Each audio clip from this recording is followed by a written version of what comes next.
Oke, Mas. Kalau kalau ini, Mas, kan ada tuh wanita yang selalu kesakitan saat penetrasi. Itu bisa Hmm, disebut vaginismus atau apa, Mas? Kalau menurut Mas Riko, yang tergantung. mana Jadi tuh? biasanya yang paling mungkin itu adalah gejala kurang terangsang. Oh, Misal ceweknya ini nggak terangsang, berarti kan intinya cewek itu adalah kutub negatifnya itu vagina, kutub positifnya payudara. Jadi yang perlu terangsang terlebih dahulu positif, kalau positifnya udah terangsang, baru negatifnya bisa dirangsang. Nah, kebanyakan dari kita malas foreplay. Kebanyakan pria Indonesia kita malas foreplay. Apalagi dogma patriarkinya lumayan kenceng di sini. Jadi ketika kita nggak mau nge-foreplay ya, mesin negatifnya si cewek belum siap. Mesin alat kelaminnya, mesin vaginanya belum siap. Kita masukin ya pasti sakit. Karena masih kering. Ya kan? Nah, namanya lubang masih kering, kalian masuki ya dia kesakitan. Nah, berarti yang iya. perlu kita lakukan adalah dirangsang dulu area positif dan netralnya. Nah, kalau udah basah kan kelihatan kan. Disentuh juga basah baru kalian masuki itu. Jadi kalau udah basah baru dimasuki pasti tidak sakit. Kalaupun udah di foreplay tapi nggak terangsang itu berarti memang ada pendaman yang sangat tebal, Mas. Berarti itu frigiditas. Oh, itu berarti free Nah, digit. berarti Oh, dia susah terangsang. Nah, itu itu. berarti masalah lain. Berarti dia terutama ini sih biasanya mengalami trauma seksual di masa kecil. Sehingga otot-otot dan syaraf-syaraf di sekitar panggul dan di sekitar area kewanitaan itu jadi sangat tegang. Sehingga foreplay tidak mempan karena ototnya tegang, syarafnya tegang, jadi akhirnya nggak peka, jadi tumpul lama-lama. Nah, itu baru perlu eh, belajar di bersejiwa ya. Nah itu perlu, kalian Nah, perlu. itu baru perlu banget itu ke bersejiwa karena kita ada genital armoring untuk rilis pendaman-pendaman emosi ataupun trauma seksual, ya kan, Ya, Mas? Oke, kita kembali ke pertanyaan selanjutnya. Eh, ini soal komunikasi. Jadi yang namanya hubungan rumah tangga itu kan komunikasinya dua arah. Coba Mas, bagi tips buat pasangan yang udah punya anak. Nah, biar bisa, maksudnya tuh kadang kan kalau udah ada anak, itu kita jadi hmm, males hubungan karena ada anak. Tapi kita nggak dikomunikasiin. Tapi kita pengen melakukan hubungan gitu. Gimana itu Mas? hmm. Ya gampang solusinya, ya tinggal dikomunikasikan. Jadi Nah, bangun itu komunikasi yang baik. komunikasi itu yang nggak bisa dua arah gitu loh. Jadi yang istrinya ntar berat, gini ada anak lah, begini bintar ketahuan lah gini ini gitu. Apa harus pindah ke tempat lain? Ya, Atau itu kan namanya stres dibikin sendiri kan. iya iya Jadi karena mungkin bikin ini sendiri. nggak ikut letting in Mas orangnya mungkin. Berarti shooting in, nah itu aja. Sebenarnya. Jadi Suruh letting. gampang tuh jangan dibikin susah. Kalau kalian kurang komunikasi ya komunikasi. Iya kadang komunikasinya nggak arah. Oke. Apa harus dirayu dulu gitu dari sore kamu beliin ini dulu mah mau beli ini dulu nggak mah gitu kali ya Mas ya. Itu bisa. Jadi ya perbaiki pola komunikasi lah. Nah, itu yang susah loh Mas di zaman sekarang. Nanti kalau suami ngomong dikiranya nuntut. Pak, suami ngomong dikiranya nuntut. Aku kan udah capek begini-begini dari pagi ngurus anak. Nah, itu kan jadi Nah, jadi permasalahan di masyarakat gitu loh. intinya gini, intinya pola komunikasi kita itu pola dasarnya itu selalu menuding orang. Ya. Kamu tuh, nah itu yang perlu diubah. Nah itu dibahas di Berjiwa ada kan, ada satu sesi 1 jam kalau nggak salah. Ya, Nah itu untuk yang memperbaiki nah, komunikasi. untuk memperbaiki komunikasi. Jadi pola dasar komunikasi itu yang perlu dirubah. Kalau kalian pola dasarnya selalu menuding dan menyalahkan, ya hubungan kalian lama-lama buyar. Jadi kata Mas Riko, dua pengemis yang sedang apa Dua, istilah Ya, dinamis yang sedang berdua. Oke, kalau untuk komunikasi berarti teman-teman perlu merubah tata bahasanya gitu ya.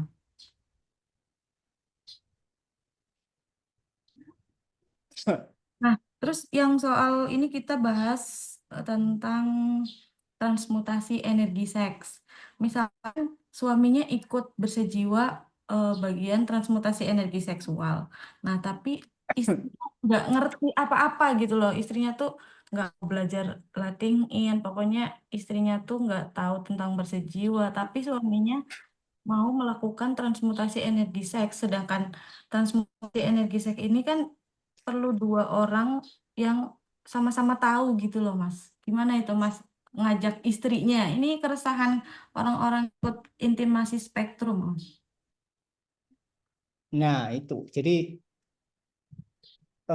ini kan beberapa hal yang biasanya ditanyakan member intimasi spektrum kan. Jadi Ya, lawan nuansa permainan. Jadi ajak main-main. Kalau vali orgasme butuh teknik ini ya lakukan tekniknya, ajak istrinya sebagai main-main. Nah itu. Jadi ya jangan terlalu serius. Jadi nggak selalu kedua belah pihak itu harus belajar. Biasanya satu pihak belajar cukup. Kemudian dia bawa nuansa permainan ke hubungan seksualnya. Nanti istrinya ngikut karena intimasi spektrum atau soal seks ini kan bukan soal pikiran kan, bukan soal pemahaman juga. Jadi kalau fisik kalian udah sanggup mengalami intimasi spektrum ya pasangan kalian juga pasti akhirnya ketularan.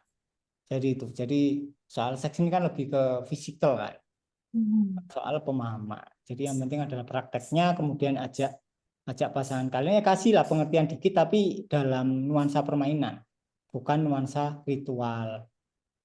Nah, kalau iya, ngajaknya ritual wah ya susah itu. Jadi nuansa permainannya harus di bawah. oke. Berarti kalau cowoknya punya pemikiran kayak gitu maksain ya Mas ya, Iya. Jadi maksain. Hmm. jangan Ini usahakan. ini Ini sih apa perlu praktek yin yang manifestation kalau di letting in itu ya tahapannya itu loh. Tahapan yin yang biar bisa main-main. Susah nih nggak Pak nih nggak Iya. gitu emang. benar. Itu ada di letting in. Hmm. Nggak bisa langsung ujuk-ujuk gitu kan istrinya juga bingung kali ya. Ya kalau masih ada pendaman susah. Iya, iya, iya. Baik. Inilah ini soal energi seks nih Mas. Jadi, apakah jika seorang cowok semakin bisa menahan nafsunya, maka daya spiritualnya semakin tinggi? Itu artinya bisa nggak berlaku sebaliknya pada wanita? Oke, jadi poin pertama yang harus diluruskan bahwa kita tidak menyuruh kalian untuk menahan nafsu, tidak menyuruh Hmm. kalian untuk menahan gairah kalian. Jadi Hmm. ketika ada, jadi ini, jadi pemaknaan pertama yang kalian harus benarkan adalah ketika kalian terangsang, ketika gairah itu muncul, itu bukan panggilan alam untuk melakukan hubungan seks. Iya. Oke, Hmm. jadi itu keputusan murni ada di diri kalian. Kalian mau melakukan hubungan seks atau tidak. Itu bebas. Tapi satu yang jelas adalah ketika kalian terangsang, entah dengan media apapun, entah tanpa media apapun, tiba-tiba kalian bagi, tiba-tiba terangsang, itu kan sering kan?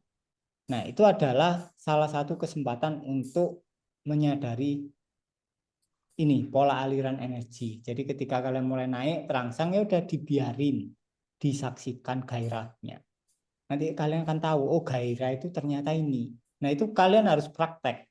Nggak bisa secara teori tak jelasin sampai berkumur air laut ya susah. Iya. Ketika kalian muncul gairah, kalian amati, kalian saksikan, nanti kalian akan tahu, oh ternyata ini. Dan kemudian selanjutnya kalian akan lebih paham. Jadi mindsetnya harus dibenerin dulu bahwa gairah itu bukan panggilan alam untuk melakukan hubungan seksual, bukan harus, oke? Okay?